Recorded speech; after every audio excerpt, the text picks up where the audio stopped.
Аксуйский кооператив «Заря» для производства картофеля в этом году выделил 15 гектаров. Для того, чтобы обеспечить область качественным продуктом, были созданы все необходимые условия, вплоть до технического оснащения в помощь сельхозработникам.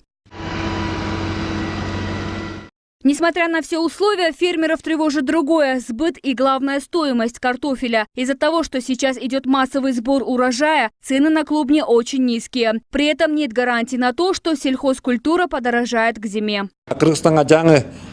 Мы делаем все возможное, чтобы условия работы фермеров были пригодными. Покупаем новую технику, призываем жителей района заниматься земледелием. Но когда государство не помогает потом сбыть картофель соседним странам, растениеводам зачастую приходится работать в минус.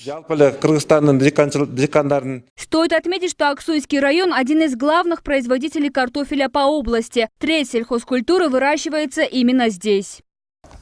Почти 9 тысяч гектаров земли было засеяно картофелем. Сейчас уже собрано больше половины урожая. Сейчас цена картофеля за килограмм примерно 7-8 сомов. Но это не оправдывает труд наших фермеров.